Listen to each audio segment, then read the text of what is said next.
에도가와 란포지움 강담 구자형.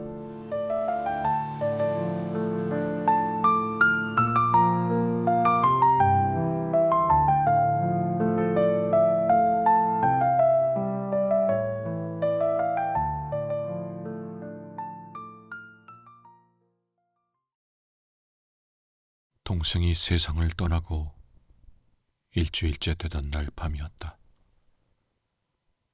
나는 죽은 동생의 서재에 들어가서 그가 남겨놓은 것들을 꺼내보며 혼자 깊은 생각에 잠겨 있었다. 밤이 그리 깊지 않았는데도 집안은 눈물로 가득 젖어 조용히 가라앉아 있었다. 거기에 덧붙여 조금 심파극 같은 느낌이었지만 멀리서 물건을 파는 행상인의 외침이 마치 슬픈 노래처럼 울려왔다. 나는 오랫동안 잊고 있었던 어린 시절의 깊고도 애잔한 감정을 느끼며 문득 거기에 있던 동생의 일기장을 펼쳐보았다. 이 일기장을 볼 때마다 나는 누군가를 사랑해보지도 못하고 세상을 떠난 20살의 동생이 애처롭지 않을 수 없었다. 내성적이고 친구도 적었던 동생은 자연히 서재에 틀어박혀 있는 시간이 많았다. 가느다란 펜으로 정성껏 쓴 일기장만 봐도 그런 동생의 성격을 충분히 엿볼 수 있었다. 거기엔 인생에 대한 의문이나 신앙에 관한 고민 등 그 나이 때면 누구나 겪는 이른바 청춘의 고뇌에 관한 유치하지만 매우 진지한 문장들이 쓰여 있었다. 나는 마치 나 자신의 과거 모습을 보는 듯한 마음으로 한 장 한 장 페이지를 넘겼다. 그 페이지들 곳곳에서,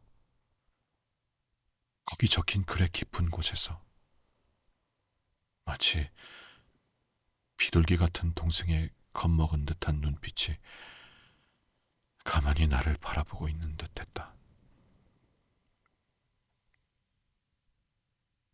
그리고 3월 9일 부분까지 읽어 내려갔을 때 감상에 잠겨있던 내가 가벼운 외침을 지를 정도로 눈을 사로잡은 것이 있었다. 그것은 순수했던 그 일기의 글 속에 처음으로 화려한 여자 이름이 불쑥 나타난 것이었다.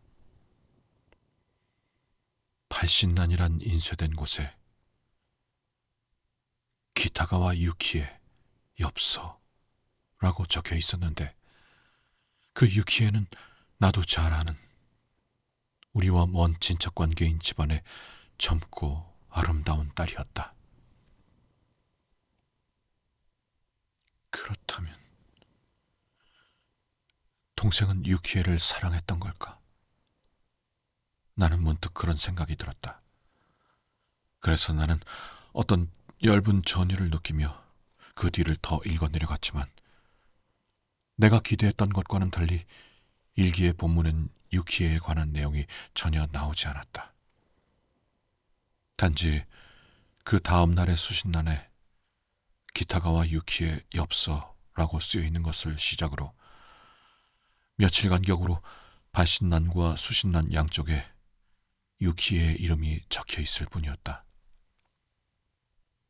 그것도 발신은 3월 9일부터 5월 21일까지, 수신은 같은 시기에 시작돼 5월 17일까지, 양쪽 모두 3개월이 채 되지 않는 짧은 기간 동안에만 계속됐고 그 이후에는 동생의 병세가 악화돼 글을 쓸 수 없게 된 10월 중순까지 마지막 페이지를 할 수 있는 곳에도 한 번도 유키에의 이름은 나오지 않았다.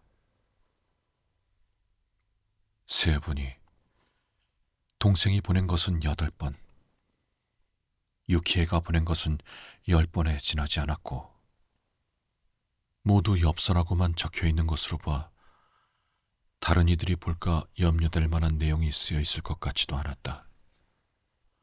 또 일기장의 전체적인 분위기로 봐도 실제로 그 이상의 일이 있었는데 그가 일부러 적지 않았다고는 생각되지 않았다.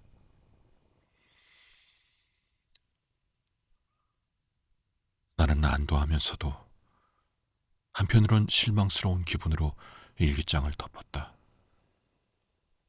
그리고 동생은 역시 사랑을 모른 채 죽었구나 하는 쓸쓸한 기분이 들었다. 문득 눈을 들어 책상 위를 보니 동생이 애지중지했던 작은 문서함이 놓여 있는 것이 보였다. 생전에 가장 소중한 물건들을 넣어두었던 듯한 옛날 스타일의 화려한 문서함이었다. 난 혹시 내 쓸쓸한 마음을 달래줄 무언가가 숨겨져 있지는 않을까. 그런 호기심에 무심코 그 문서함을 열어보았다. 그러자 그 안에는 이 이야기와는 관계없는 여러 가지 문서들이 들어있었는데 그 가장 밑바닥에서 아, 역시 그랬구나. 얼마나 소중하게 다뤘는지 하얀 종이에 쌓인 11장의 그림 엽서가 유키에가 보낸 그림 엽서가 나왔다. 연인이 보내준 것이 아니라면 누가 이렇게 소중하게 문서함 안에 보관해 놓겠는가.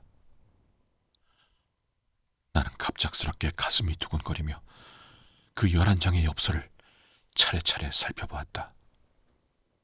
어떤 감동 때문인지 엽서를 든 내 손은 부자연스럽게 떨리기까지 했다. 그러나 이게 어찌된 일일까? 그 엽서들의 어디에서도, 문장의 행간 어디에서도 연애 편지 같은 느낌은 전혀 찾아볼 수 없었다. 그렇다면 동생은 그 소심한 성격 탓에 마음을 고백하지도 못한 채 그저 좋아하는 사람에게서 받은 무의미한 몇 통의 그림 엽서를 마치 부적이라도 되는 양 소중히 간직하며 안타깝게도 그것으로 마음을 달래며 살아왔던 걸까? 그리고 결국 응답받지 못한 마음을 안고 이 세상을 떠나버린 걸까?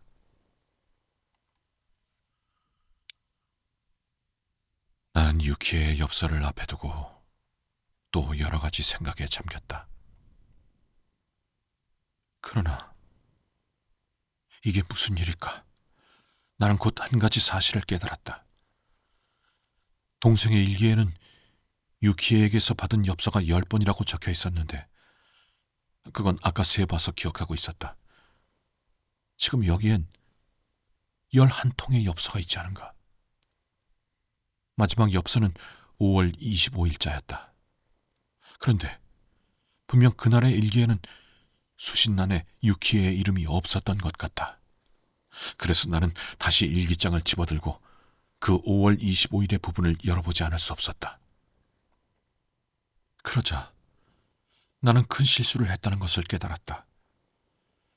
그날의 수신란은 분명히 비어 있었지만 본문 안에 다음과 같은 문구가 적혀 있지 않은가. 마지막 편지에 대한 답으로 Y로부터 엽서가 왔다. 실망스럽다. 나는 너무 소심하다. 이제는 돌이킬 수 없다.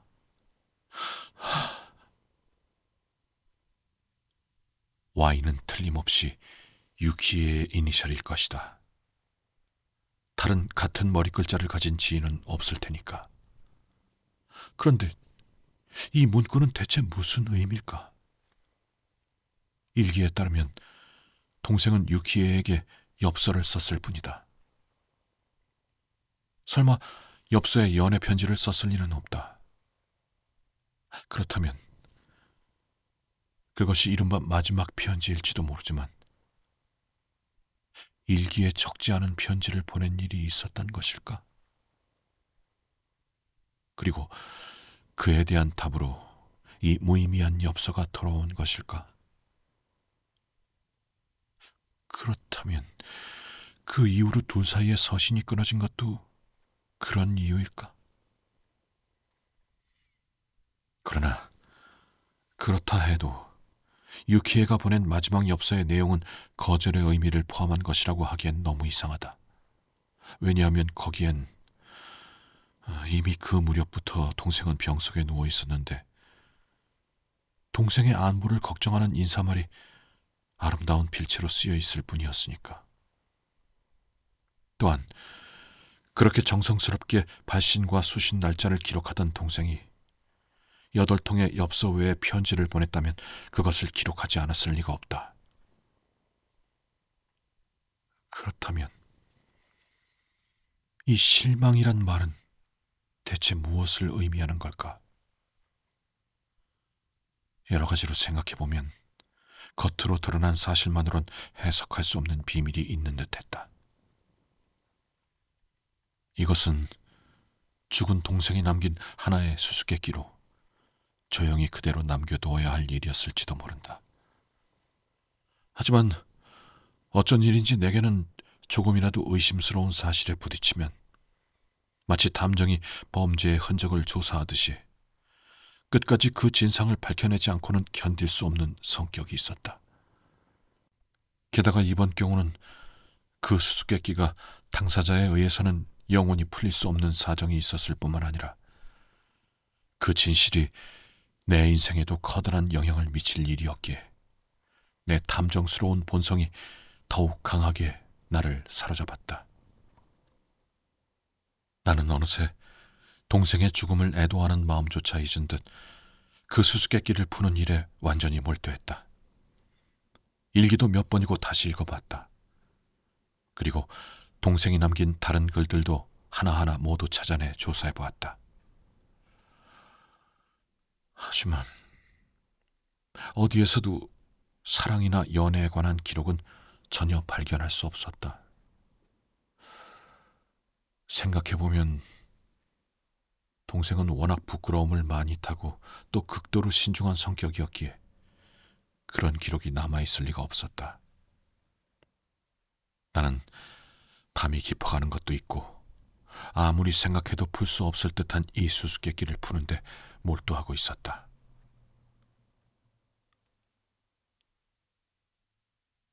시간이 한참 지나갔다. 그러던 중 여러 가지 헛된 노력을 거친 끝에 문득 나는 동생이 엽서를 보낸 날짜에 대해 의문을 품게 됐다. 일기의 기록에 따르면 그 날짜는 다음과 같은 순서였다. 3월 9일, 12일, 15일, 22일, 4월 5일, 25일, 5월 15일, 21일. 그런데 이 날짜는 사랑에 빠진 사람의 심리와는 뭔가 맞지 않는 것처럼 보인다. 연애 편지가 아니더라도 사랑하는 사람에게 보내는 서신이 뒤로 갈수록 드문드문해지는 것은 어딘가 이상하지 않은가? 이 날짜를 유키에가 보낸 엽서의 날짜와 대조해보면 그 이상한 점은 더욱 두드러진다. 3월 10일, 13일, 17일, 23일, 4월 6일, 14일, 18일, 26일, 5월 3일, 17일, 25일. 이렇게 보면 그 내용이 모두 무의미한 것일지라도 유키에는 동생의 엽서에 대해 매번 답장을 했을 뿐만 아니라 4월 14일, 18일, 5월 3일엔 유키에가 먼저 엽서를 보낸 것을 알 수 있다. 만약 동생이 유키에를 사랑하고 있었다면 왜 이 세 번의 엽서에 답하지 않았을까? 일기장의 내용과 함께 생각해보면 이는 지나치게 부자연스럽지 않은가. 일기에 따르면 당시 동생은 여행 중도 아니었고 병 때문에 펜을 잡을 수 없을 정도도 아니었다. 게다가 무의미한 내용이라고는 하지만 유키에의 이렇게 빈번한 편지는 상대가 젊은 남자란 점에서 이상하게 생각하면 생각할 만도 했다. 그런데 왜 양쪽 모두 5월 25일 이후로 서신을 끊어버렸을까? 그렇게 생각하며 동생이 엽서를 보낸 날짜를 다시 살펴보니 그 안에 무언가 의미가 있는 것 같았다. 혹시 동생은 암호로 된 연애 편지를 썼던 것은 아닐까? 그리고 그 엽서 날짜가 암호를 구성하는 요소일지도 모른다. 이건 동생이 원래 비밀을 좋아하는 성격이었다는 점에서 전혀 불가능한 이야기는 아니다. 나는 날짜의 숫자가 전통적인 히라가나의 배열 순서나 아이우에오 혹은 ABC 중 어느 하나의 문자 순서를 나타내는 것은 아닌지 하나하나 시도해봤다. 다행인지 불행인지 나는 암호 해독에 대해 약간의 경험이 있었다. 그런데 이게 어떻게 된 일일까? 3월 9일은 알파벳의 9번째 글자인 I, 12일은 12번째 글자인 L. 이런 식으로 숫자를 대입해보니 그 8개의 날짜가 I love you라는 말로 해석되지 않는가? 이 얼마나 어린아이 같고 동시에 인내심 강한 연애 편지인가.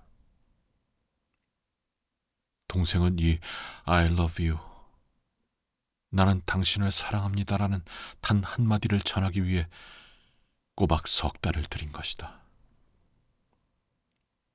정말 믿기 어려운 일이다. 그러나 동생의 기묘한 성격을 잘 알고 있는 나로서는 이것이 우연의 일치라고는 도저히 생각할 수 없었다. 이렇게 추론하면 모든 것이 명백해진다. 실망이라는 말의 의미도 이해된다. 그는 마지막 스펠링 U에 해당하는 엽서를 보냈지만 유키에로부터 돌아온 것은 여전히 무의미한 그림 엽서였던 것이다. 게다가 그것은 동생이 그 끔찍한 병의 선고를 받았을 때와 딱 맞아떨어진다. 불쌍한 동생은 이 이중의 충격을 받아 더는 연애 편지를 쓸 기분이 아니었을 것이다. 그는 자신의 마음을 누구에게도, 심지어 연인에게조차 고백하지 못하고 고백했지만 그 뜻이 전해지지 않은 채 애끓는 마음을 품고 죽어간 것이다. 나는 이로 말할 수 없는 어두운 감정에 휩싸여 한참 동안 그 자리에서 꼼짝도 않고 앉아 있었다. 그리고 앞에 놓인 유키에의 엽서를, 동생이 문서함 깊숙이 숨겨놨던 그 엽서를 이유도 없이 멍하니 바라보고 있었다. 그러다가 아, 이게 대체 무슨 일인가? 이 끔찍한 호기심이야. 저주받아 마땅하구나. 차라리 아무것도 몰랐다면 얼마나 좋았을까. 유키에가 보낸 엽서의 앞면을 보니 동생의 주소가 예쁘게 쓰여 있는 옆에 예외 없이 모든 엽서의 우표가 비스듬히 붙어 있지 않은가. 그것도 고의가 아니고서는 그렇게 할 수 없을 만큼 반듯하게, 정갈하게 비스듬히 붙어 있었다. 결코 우연히 잘못 붙인 것이 아니었다. 난 예전에 아마 초등학교 때쯤이었던 것 같다. 어떤 문학 잡지에서 우표를 붙이는 방식으로 비밀 통신을 하는 방법을 본 적이 있었다. 아마 그때부터 호기심이 많았던 모양이어서 잘 기억하고 있었다. 그 방법 중에서도 연애를 표현할 때는 우표를 비스듬히 붙이는 것이라는 부분을 잘 기억하고 있었다. 실제로 한번 응용해 본 적도 있을 정도로 잊을 수 없는 기억이었다. 그 방법은 당시 젊은 남녀들 사이에서 꽤 유행했다. 하지만 그런 옛날 방식을 지금의 젊은 여자가 알 리 없었다. 그런데 마침 유키에와 동생이 서신을 주고받던 무렵에 우노 고지의 소설 두 명의 아오키 아이사부로가 나왔고 거기에 그 방법이 자세히 설명돼 있었다. 그 소설은 그때 사람들 사이에서 화제가 됐으니 동생도 유키에도 그것을 알고 있었을 것이다. 그렇다면 그런 방법을 알고 있으면서도 유키에 씨가 석 달 동안이나 같은 일을 반복하다가 마침내 실망하게 될 때까지도 동생이 그녀의 마음을 알아채지 못했던 것은 어째서일까? 그건 나로서도 알 수 없다. 어쩌면 그 사실을 까맣게 잊고 있었을지도 모른다. 혹은 우표의 의미를 신경 쓸 만큼 여유가 없을 정도로 사랑에 빠져 있었던 것일지도 모른다. 어떤 이유든 간에 실망이란 말을 쓴 것으로 보아 동생은 그것을 전혀 눈치채지 못했던 것이 분명하다. 그렇다 하더라도 지금 세상에 이렇게 고풍스러운 사랑이 있을 수 있을까? 만약 내 추측이 맞는다면 그들은 서로 사랑하면서도 그리고 그 사랑을 표현하면서도 서로의 마음을 전혀 알지 못한 것이다.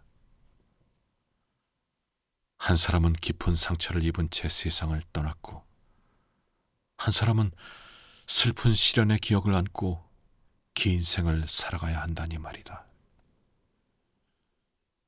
유키에는 아직 앳된 여성이니 이해할 수 있지만 동생의 방법은 소심하다 못해 비겁에 가까운 것이었다. 하지만 그렇다고 해서 나는 죽은 동생을 조금이라도 책망할 마음은 없었다. 오히려 나는 그의 이 기묘한 성격이 너무나도 애틋하게 느껴졌다. 본래 아주 수줍음이 많고 겁이 많았던 동생은 그럼에도 불구하고 자존심이 강했다. 그래서 누군가를 사랑할 때에도 먼저 거절당할 때의 수치심을 상상했을 것이다. 그것은 동생 같은 성격의 사람에겐 보통 사람은 상상도 할 수 없는 극심한 고통이었다. 나는 동생을 잘 알기에 그것을 이해할 수 있었다. 그는 거절당할 수치심을 피하기 위해 얼마나 고심했을까. 사랑을 고백하지 않을 수는 없었지만 만약 고백해서 거절당하면 그 수치심과 어색함은 상대방이 이 세상에 살아있는 한 영원히 계속될 것이다. 그는 거절당했을 때 그것이 연애 편지가 아니었다고 얼버무릴 수 있는 방법이 없을까 하고 생각했을 것이다. 옛날 궁중의 우아한 왕족들은 양면으로 해석될 수 있는 연애시란 교묘한 방법을 써서 직접적인 거절의 고통을 완화하려 했다. 동생의 경우도 바로 그것이었다. 다만 그는 자신이 즐겨 읽던 탐정소설에서 영감을 얻어 암호 통신을 사용해 그 목적을 이루려고 했던 것인데 그 너무나 신중했던 성격 때문에 불행히도 그 암호가 너무 복잡하고 해독하기 어려운 것이 되어버렸다. 하지만 그는 자신의 암호를 고안할 때 보였던 치밀함에 걸맞지 않게 상대방의 암호를 해독하는 데에는 어찌 그리 둔감했을까? 자신감이 지나친 나머지 어처구니 없는 실수를 저지르는 사례는 세상에 흔히 있지만 이 경우는 자신감이 너무 없어서 발생한 비극이었다. 얼마나 안타까운 일인가.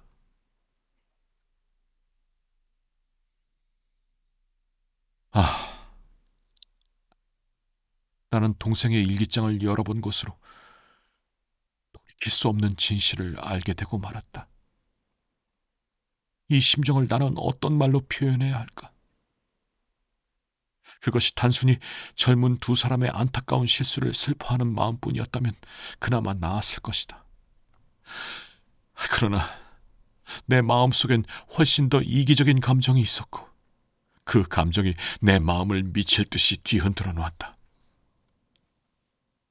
나는 뜨거워진 머리를 겨울밤의 차가운 바람에 식히기 위해 근처에 있던 신을 신고 비틀거리며 마당으로 내려갔다.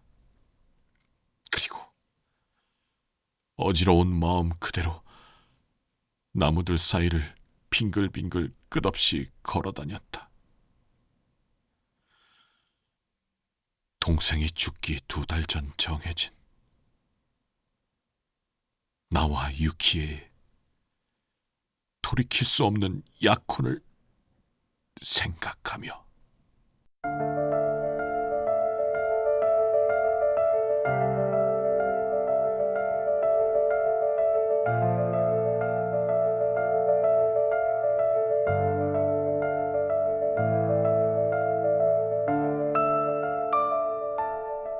일기장 에도가와 란포지요. 강담 구자형